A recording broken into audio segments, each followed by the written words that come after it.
আমার বক্তব্য তো তেমন আর কিছুই নেই, কারণ ডিটেলগুলো আপনারা জেনেছেন। আমি শুধু প্রথমেই বিএসসির এমডি এবং বিএসসির যারা কর্মকর্তা আছে তাদেরকে মোবারকবাদ জানাচ্ছি যে বাংলাদেশের ইতিহাসে প্রথম নিজস্ব অর্থায়নে দুটি জাহাজ কিনেছে, এবং আমি নিজে দেখতে গিয়েছিলাম, দেখেছি এবং অত্যন্ত ইমপ্রেসিভ।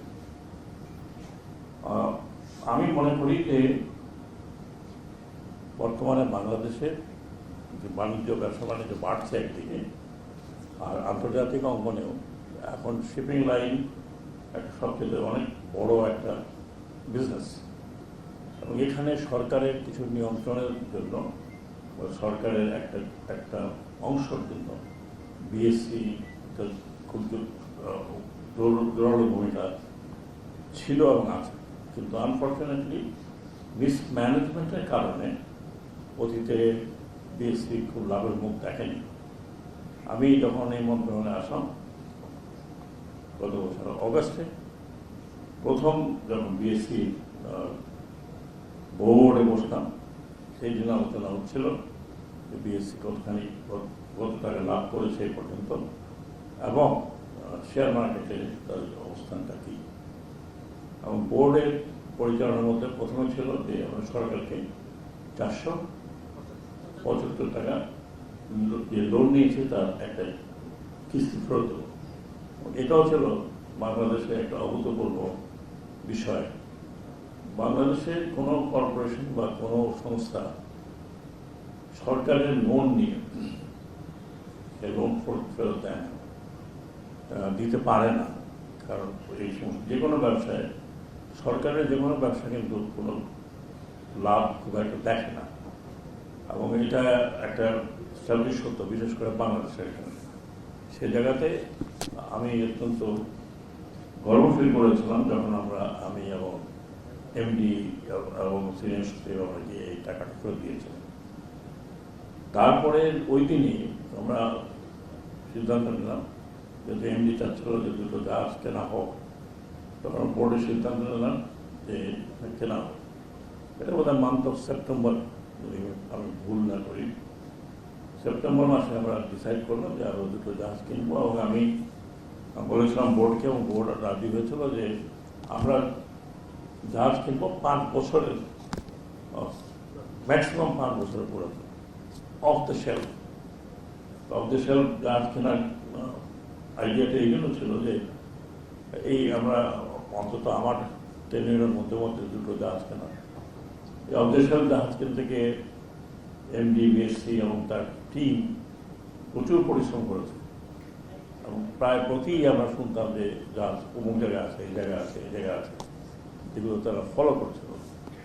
আলটিমেটলি চায়না যে শিপইয়ার্ড, সেখানে পাওয়া গেল যে দুটি আমেরিকান কোম্পানির দুটো জাহাজ ওখানে তৈরি হচ্ছে এবং রেডি টু সেল।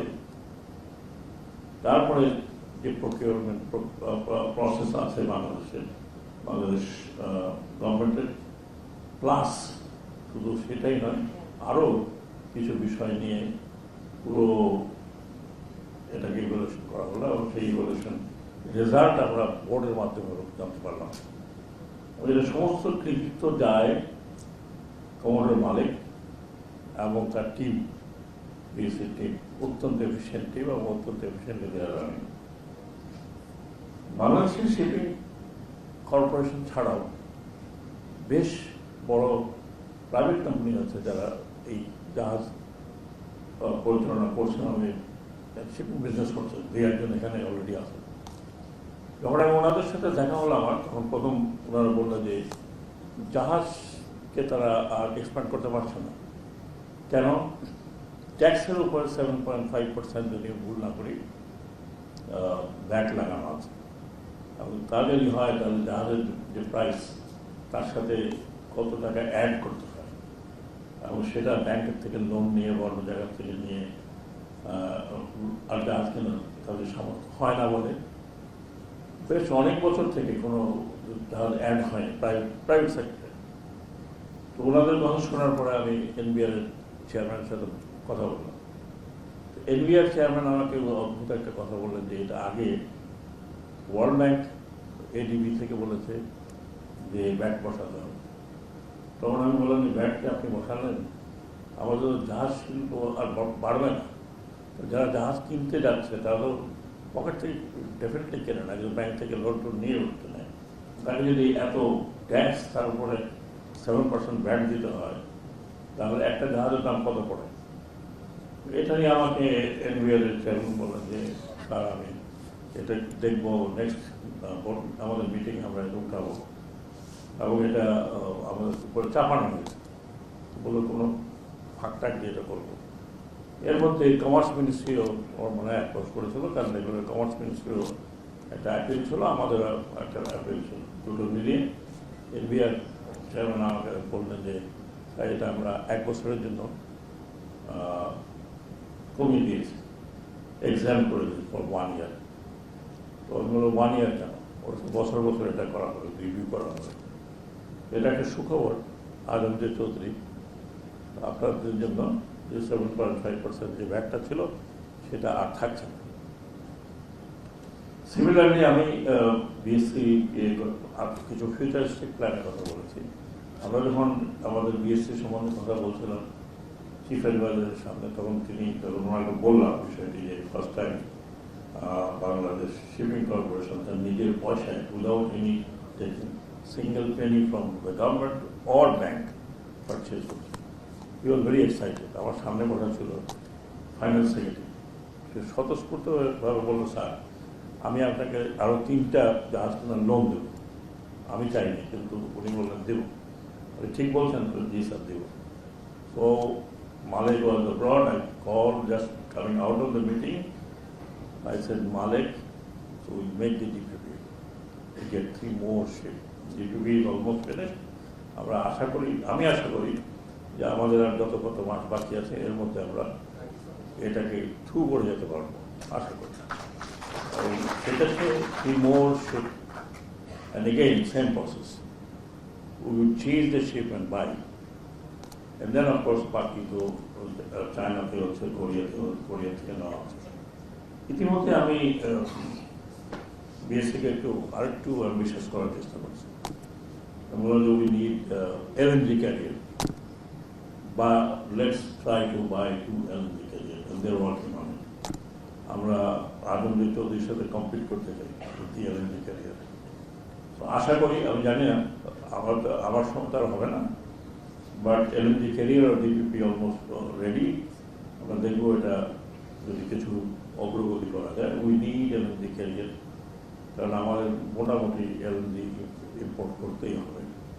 তো আমরাও কন্ট্রিবিউট করতে চাই প্রাইভেট সেক্টর। তো এর মানে এই নয় যে আমরা প্রাইভেট সেক্টরের সাথে কম্পিট করতে পারবো, বাট গভর্নমেন্টের একটা সোর্স থাকে, এই এমার্জেন্সিতে যদি প্রয়োজন হয় তাহলে এলএনজি ক্যারি। কিন্তু বিষয়টি হলো বিএসসি আর আমাদের কিছু ক্যারি করে না। বিএসসি 5টা পুরোনো জাহাজ আছে, আমি এখন পর্যন্ত চোখে দেখিনি, বললো আমরা কেউই বোধহয় দেখিনি। এই 2টো জাহাজ আমরা এখন চোখে দেখবো না, কারণ these 2 ships are already booked, so they will just go from the shipyard. আমি বললাম whatever it is, I want to ride one of them. So let us see. এবং এই জাহাজ যখন হ্যান্ড ওভার হবে, আমি বলেছি আমাদের বোর্ড মেম্বারদেরকে, যারা ইন্ডিপেন্ডেন্ট মেম্বার আছেন, বোর্ড মেম্বারদেরকে 2 ভাগে ভাগ করে let them go and see the ship, কারণ আমরা বাংলাদেশে এটা দেখার সৌভাগ্য হবে বলে মনে হয় না। তো আমি চেষ্টা করছি আমার তরফ থেকে যতটুকু করা যায়। শুধু বিএসসি নয়, আপনারা জানেন যে নৌ পরিবহনের ক্ষেত্রে আমরা অনেক দূর এগিয়ে যাচ্ছি। যেরকম পোর্ট আগে 1 বছর আগে যা ছিল তার থেকে অনেক বেশি গুণে ভেরি অ্যাক্টিভ পোর্ট। বাংলা পোর্টকে আমি চেষ্টা করছি যাতে এটাকে এক্সপানশন করা যায় এবং এটা মডার্নাইজ করা যায়। বাংলা পোর্টের চেয়ারম্যান হিসেবে এবং যতদূর পারি কতগুলো প্ল্যান করে যাচ্ছি। পোর্ট তো এত সহজে 1 বছরের মধ্যে এটাকে এক্সপান্ড করা খুব ডিফিকাল্ট, বাট করছি যাতে এখানে আপনার কন্টেইনার টার্মিনালগুলো তৈরি হয় এবং কালকে আলাপ করছিলাম একটা কোল্ড চেম্বার করার কথা বলেছি, বৈদেশিক সাহায্য নিয়ে এই কোল্ড চেম্বারগুলো, এবং বেশ কিছু দেশ আগ্রহ দেখাচ্ছে বাংলা পোর্টকে আরও স্মার্ট করার। সিমিলারলি আমরা চেষ্টা করছি নৌ পরিবহন থেকে এবং যেরকম পোর্ট মিলে পানগাঁওকে আমরা ইন্টারন্যাশনাল অপারেটরের হাতে দিচ্ছি, and it will be one of the largest operator of the world. একই সাথে আমি বলছি যদি তাই দেওয়া হয় তাহলে তাদেরকে বলেছি যে তারা আরও 3টি ইন্টারনাল পোর্ট যেন তৈরি করে, particularly container terminal, inland waterways, এবং তাদের কাছে যারা আছে যারা ইনল্যান্ড ওয়াটারওয়েজ থেকে চাই, তার মধ্যে একটি চাঁদপুর, বরিশাল এবং খুলনা। একটা প্ল্যান হচ্ছে, বাট এই প্ল্যান জানি না ভবিষ্যতে কী হবে, বাট তাদের ক্যাপাসিটি আছে করার জন্য। একই সাথে অনেকে যারা ব্যবসা বাণিজ্য করছেন তারা জানেন আমাদের দেশে কটন ওয়্যার হাউস নেই। আমরা কটন ওয়্যার হাউস এই পানগাঁওর সাথে তৈরি করার জন্য অলরেডি ইতিমধ্যেই প্ল্যান হয়ে গেছে, এবং ইতিমধ্যেই জায়গা পোর্ট নিয়েছে, যেরকম পোর্ট এবং বিআইডব্লিউটিএ। এটা যদি এটা যদি হয়ে যায় তাহলে যারা টেক্সটাইলে কাজ করছেন এবং কটন ব্যবসা করছেন তাদের জন্য সুবিধা হবে, কারণ কটন আমাদের দেশে সরাসরি আনা যায় না। এটা আপনারা জানেন যে সিঙ্গাপুর হয়ে কটনগুলো আসে। এখানে যদি ওয়্যার হাউসটা হয় তাহলে সিঙ্গাপুর থেকে হয়তো আনতে হবে না, আমরা সরাসরি এখানে আনছি। এবং এই আইডিয়াটা আমার কাছে আসছিল সুদান থেকে, কিছু বাঙালির এসেছিল, সাউথ সুদান, এবং সাউথ সুদানে they are growing cotton. South Sudan, Burkina Faso এবং অন্যান্য আফ্রিকান কান্ট্রিজে যেখানে আমাদের দেশের লোকজন কটন গ্রো করছে, হিউজ কটন গ্রো করছে, তারা চায় যে তাদের কটনগুলো যাতে বাংলাদেশে আসে। তো মোটামুটি অল্প সময়ের মধ্যে যতটুকু সম্ভব আমরা চেষ্টা করছি। আপনারা জানেন পায়রা পোর্টও নিয়েও এগিয়ে যাচ্ছে, সেখানেও কিছু ইনভেস্টমেন্ট আসছে, বিদেশি ইনভেস্টমেন্ট। সেই ইনভেস্টমেন্টগুলো আশা করি খুব চলতে লাগবে। আপনারা এটাও জানেন বে টার্মিনাল ইজ অলমোস্ট, আমরা বে টার্মিনালকে সচল করার একেবারে দুর্গড়ায় পৌঁছে গেছি। World bank has already given $680 million, এবং এটা কাজ শুরু হবে খুব তাড়াতাড়ি। একই সাথে এপিএম টার্মিনাল, যেটা মার্চে আশা করি অক্টোবর এট দ্য বেস্ট নভেম্বরের মধ্যে আমরা এপিএম টার্মিনাল ফাইনালাইজ করতে পারবো, এবং বে টার্মিনালটা আমরা ফাইনালাইজ করে ফেলতে পারবো আশা করি by November, if not then by December. তো বাংলাদেশের শিপিং সেক্টর এবং পোর্ট সেক্টরে প্রচুর ইনভেস্টমেন্ট আসছে, প্রচুর ইনভেস্টমেন্ট, এবং this investment is coming from the world bank এবং ইনভেস্টার্স।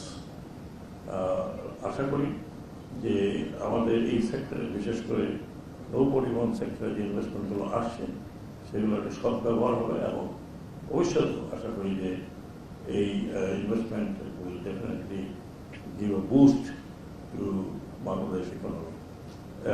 একই সাথে আমি হেলেনিক শিপিং কোম্পানিকে congratulating them for cooperating with Bangladesh, and this is definitely would at least speak about our relationship with U.S. trade area, and hopefully that we do it in also in future.